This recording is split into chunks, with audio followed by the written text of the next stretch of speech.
Le-Chatelier's principle. Le-Chatelier's principle. According to Le-Chatelier's principle, in any chemical reaction which is reversible,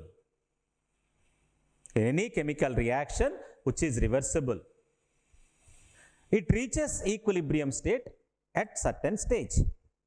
When the reaction is in equilibrium, if we make any changes in the influencing factors like concentration, temperature and pressure, the system will adjust itself to minimize the change. This is Le-Chatelier's principle.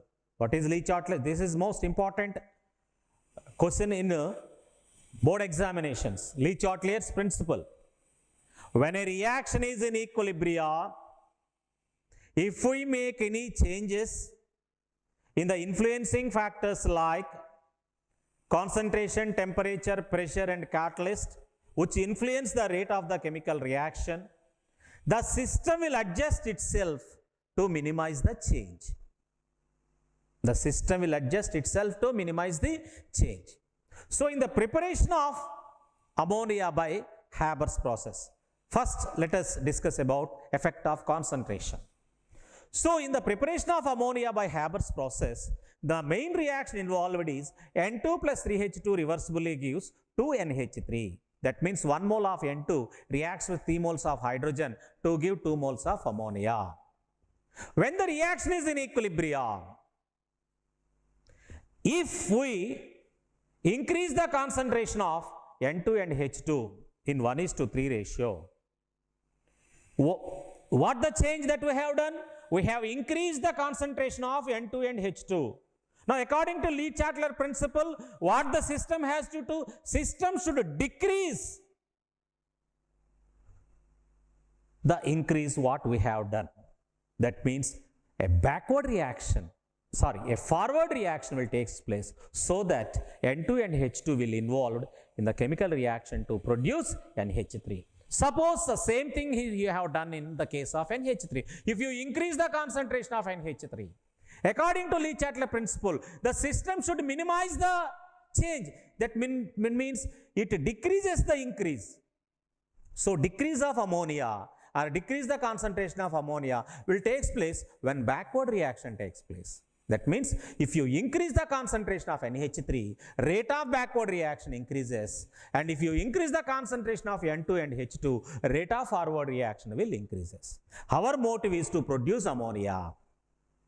So, in this case, in the preparation of ammonia by Haber process, to produce more ammonia, according to Le-Chatelier principle, time to time we should increase the concentration of N2 and H2 in 1:3 ratio, and we should decrease the concentration of NH3 time to time by dissolving in water or by reacting it with sulfuric acid, so that its concentration in the reactor will be decreased and backward reaction will be prevented, and more forward reaction will take place, which produces more ammonia. The third factor is effect of pressure. Generally, pressure affects the volume of gases. So, effect of pressure we observe when the reactants or products are in gaseous state, then only we will have the effect of pressure. So, here in this reaction, both reactants and products are gases. So, naturally, the pressure will have more effect on the reaction. So, here in this reaction, 1 mole of N2 reacts with 3 moles of H2 to give 2 moles of NH3. If they are measured at same conditions of temperature and pressures, its volumes are 1:3:2. That means 1 plus 3, 4 volumes of reactants are producing 2 volumes of products, because volumes and number of moles are directly proportional. So, if you increase the pressure, the effect of pressure will be on volume. Effect of pressure will be on volume. So if you increase pressure, volume should decrease. If you increase pressure, volume should decrease. Decrease of volume will take place when the number of moles are low. When number of moles are low, it will have low volume. If number of moles are high, it will have high volume. So in reactant side, 4 volumes of reactants are there. That means 4 moles of reactants are there. In product side, only 2 moles are there, or 2 volumes are there. So if you increase the pressure, volume should decrease. The decrease of volume will take place when the number of moles are less. That's why if you increase the pressure, rate of forward reaction will take place so that lesser number of moles are produced that they were at product side. That's why rate of forward reaction increases with increase of pressure. So high pressures favors forward reaction, whereas low pressures favors backward reaction. High pressures favors forward reaction, low pressures favors backward reaction. So, but very high pressures, the construction of reactors is difficult. That's why an optimum pressure nearly 300 to 1000 atmospheres pressure will be maintained in the preparation of NH3 by Haber's process. Next, effect of catalyst. Effect of catalyst. Catalyst is a species. Catalyst is a species which will not take part into the chemical reaction, but it increases the rate of chemical reaction. Catalyst is a species which will not consumed during the chemical reaction. Without involving in a chemical reaction, it increases the rate of the reaction. Here the thing is, in a reversible reaction, catalyst will help both forward and backward reactions equally. Catalyst will influence both forward and backward reactions equally. So in presence of a catalyst, both velocity of both forward and backward reactions will increases. Velocity of forward and backward reactions will increases. Velocity of forward and backward reactions will increases. So after attaining equilibria, or aiding or removal of catalyst will not have any influence. But to attain equilibria at an earliest, catalyst will helps us. In the presence of catalyst, both forward and backward reactions are increased equally. If we remove, they decreased equally.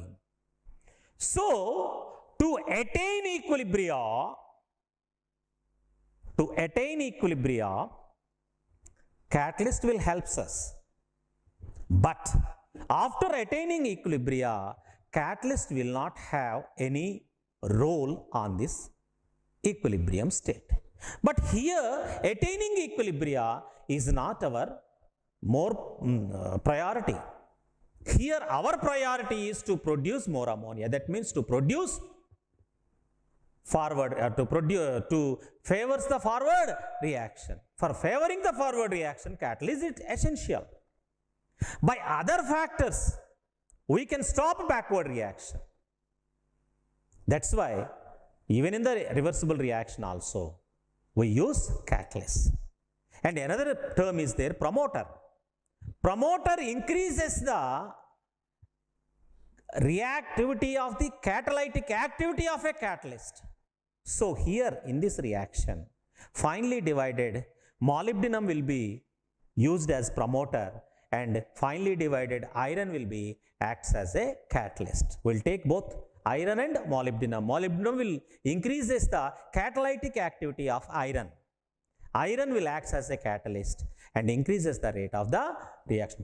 Though catalyst has no role after equilibria, but catalysts are required even in reversible reactions. The backward, though it is influencing backward reaction, we can prevent the backward reaction by changing the conditions, other conditions like concentration, pressure and temperatures. We can prevent the backward reaction. But catalysts are essential, but it has no role after attaining equilibria. But in presence of a catalyst, equilibria state will attain at an earliest. Le-Chatellier principle. Le-Chatellier నియమము. Le-Chatellier అనే శాస్త్రజ్ఞుడు ఈ నియమాన్ని ప్రతిపాదించాడు. ఈ నియమం ప్రకారం ఏంటంటే, ఏదైనా ఒక చర్య సమతాస్థితిలో ఉన్నప్పుడు సమతాస్థితిని ప్రభావితం చేసే అంశాలైన గాఢత, పీడనము, ఉష్ణోగ్రత మరియు ఉత్ప్రేరకాలలో ఏదైనా మార్పును కలుగజేసినట్లయితే చర్య ఆ మార్పును రద్దుపరిచే వైపుకు పునర్వ్యవస్థీకరణ చెందుతుంది. ఒక రసాయనిక చర్య సమతాస్థితిలో ఉన్నప్పుడు సమతాస్థితిని ప్రభావితం చేసే అంశాలైన గాఢత, పీడనము, ఉష్ణోగ్రత మరియు ఉత్ప్రేరకాలలో ఏదైనా మార్పును కలుగజేసినట్లయితే ఆ మార్పు రద్దుపరిచే దిశలో చర్య పునర్వ్యవస్థీకరణ చెందుతుంది. ఇక్కడ రసాయనిక చర్యను ప్రభావితం చేసే అంశాలు ఏంటి అంటే ఈ 4. ఏ అంశాలైతే రసాయనిక చర్య యొక్క వేగాన్ని ప్రభావితం చేస్తాయో అదే అంశాలు సమతాస్థితిని కూడా ప్రభావితం చేస్తాయి. సో ఇప్పుడు మనకు గమనించినట్లయితే హ్యాబర్ విధానంలో అమోనియా తయారీనే మనం తీసుకున్నట్లయితే హ్యాబర్ విధానంలో అమోనియా తయారీ అనేది ఈ సమీకరణం ద్వారా జరుగుతుంది. ఏంటా సమీకరణము? N2 gas plus 3H2 gas reversibly gives 2NH3 gas. 1 mole nitrogen వాయువు 3 మోల్ల హైడ్రోజన్ వాయువుతో కలిసి 2 మోలుల అమోనియాని ఏర్పరుస్తుంది. ఇది ఒక ద్విగత చర్య. ఏదైనా ద్విగత చర్య మూసి ఉంచిన పాత్రలో జరిగేటప్పుడు ఏదో ఒక సమయంలో అది సమతాస్థితిని చేరుతుంది. కాబట్టి ఇక్కడ కూడా చర్య సమతాస్థితిని చేరుతుంది.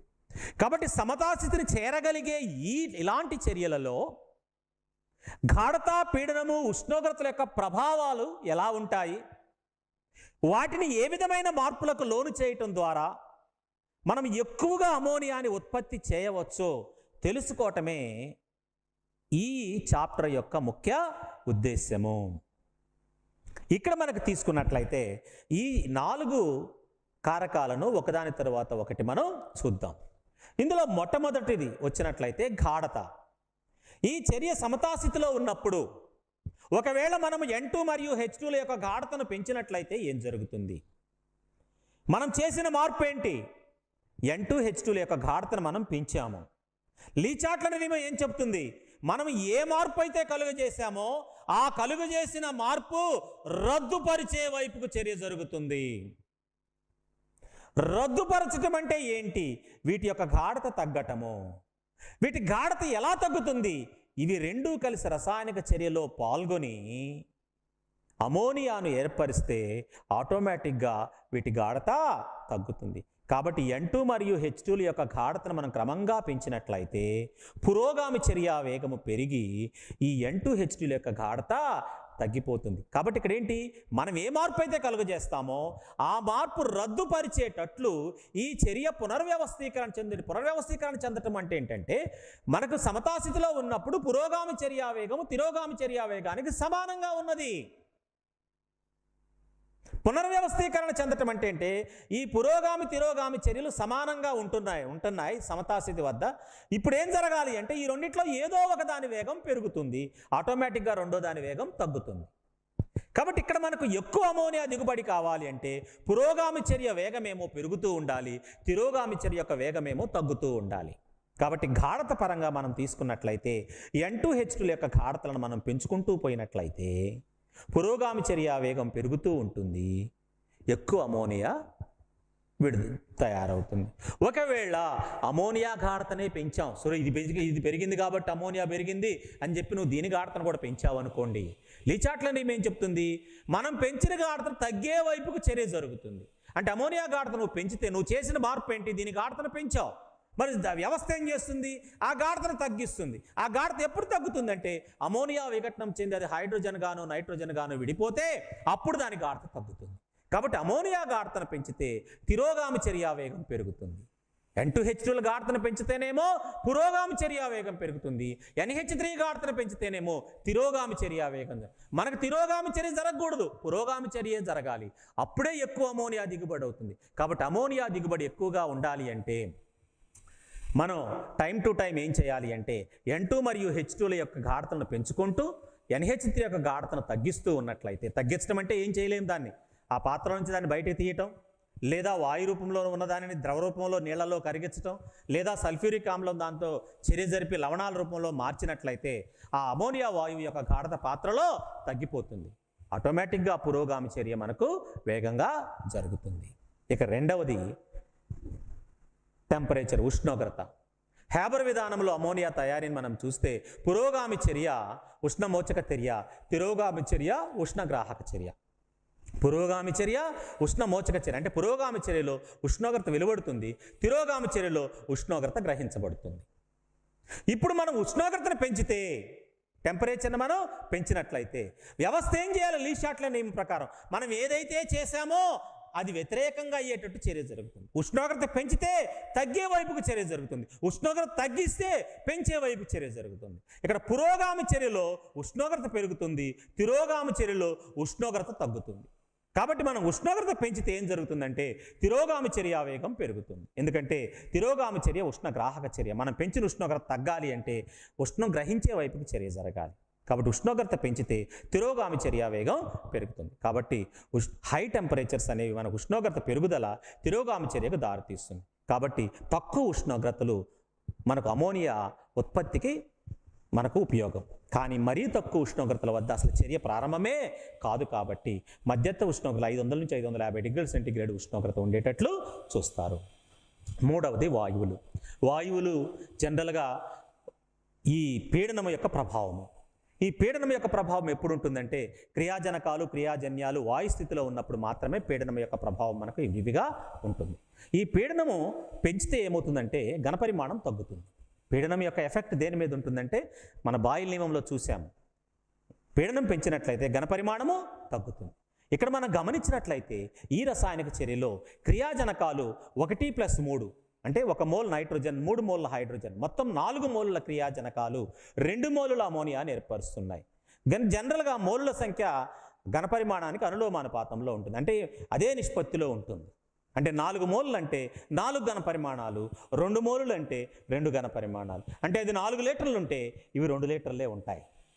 అంటే N2H2 కలిపి 4 లీటర్లు ఉంటే ఒక NH3 2 లీటర్లే ఉంటుంది. కాబట్టి పీడనం పెంచినట్లయితే లీ షాట్లర్ నియమం ప్రకారం పెంచిన పీడనం తగ్గాలి. పెంచిన పీడనం ఎట్లా తగ్గుద్ది? పెంచిన పీడనం తగ్గాలి అంటే మోలుల సంఖ్య తగ్గాలి.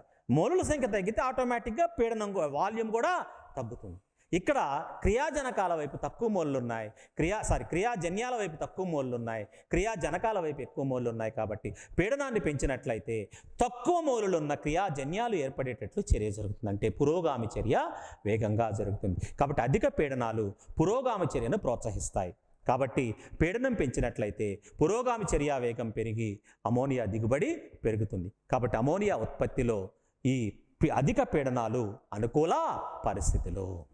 కానీ మరీ అధిక పీడనాలు అయితే రియాక్టర్లను నిర్మించడం కూడా కష్టమే. కాబట్టి 300 నుంచి 1000 అట్మాస్ఫియర్ల ఈ పీడనం ఉండే విధంగా ఈ చర్యలను జరుపుతారు. 4వ కారణం వచ్చేసి క్యాటలిస్ట్, ఉత్ప్రేరకము. ఉత్ప్రేరకం అంటే రసాయనిక చర్యల్లో పాల్గొనకుండా చర్య యొక్క వేగంలో మార్పును కలుగజేసే పదార్థాలనే ఉత్ప్రేరకాలు అంటారు. రసాయనిక చర్యలో పాల్గొనకుండా చర్య యొక్క వేగంలో మార్పును కలుగజేసే పదార్థాలను ఉత్ప్రేరకాలు అంటారు. ఈ ఉత్ప్రేరకాలు అనేవి పురోగామి చర్యను తిరోగామి చర్యను ఒకే విధంగా ప్రభావితం చేస్తాయి.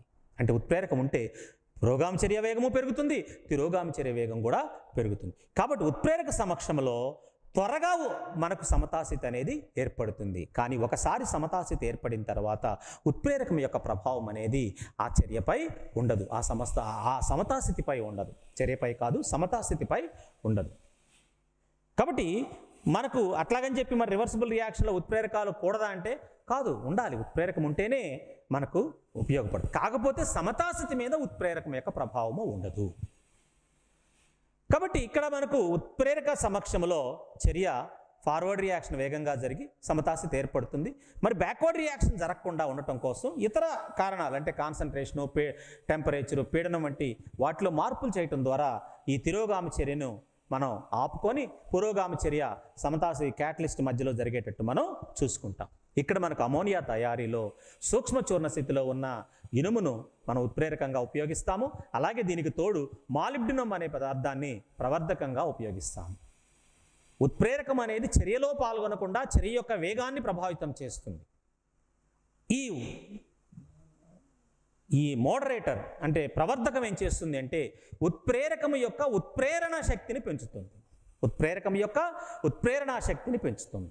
అంటే ప్రవర్ధకం యొక్క ప్రజెన్స్లో ఉత్ప్రేరకం ఇంకా సమర్థవంతంగా పనిచేస్తుంది. ఈ హ్యాబర్ విధానంలో అమోనియాలో సూక్ష్మ చూర్ణ స్థితిలో ఉన్న ఇనుమును ఉత్ప్రేరకంగాను మాలిబ్డినంని ప్రవర్ధకంగా ఉపయోగిస్తూ అధిక మొత్తంలో ఈ అమోనియాను తయారు చేస్తారు. ఇది లీ షాట్లియర్ నియమము.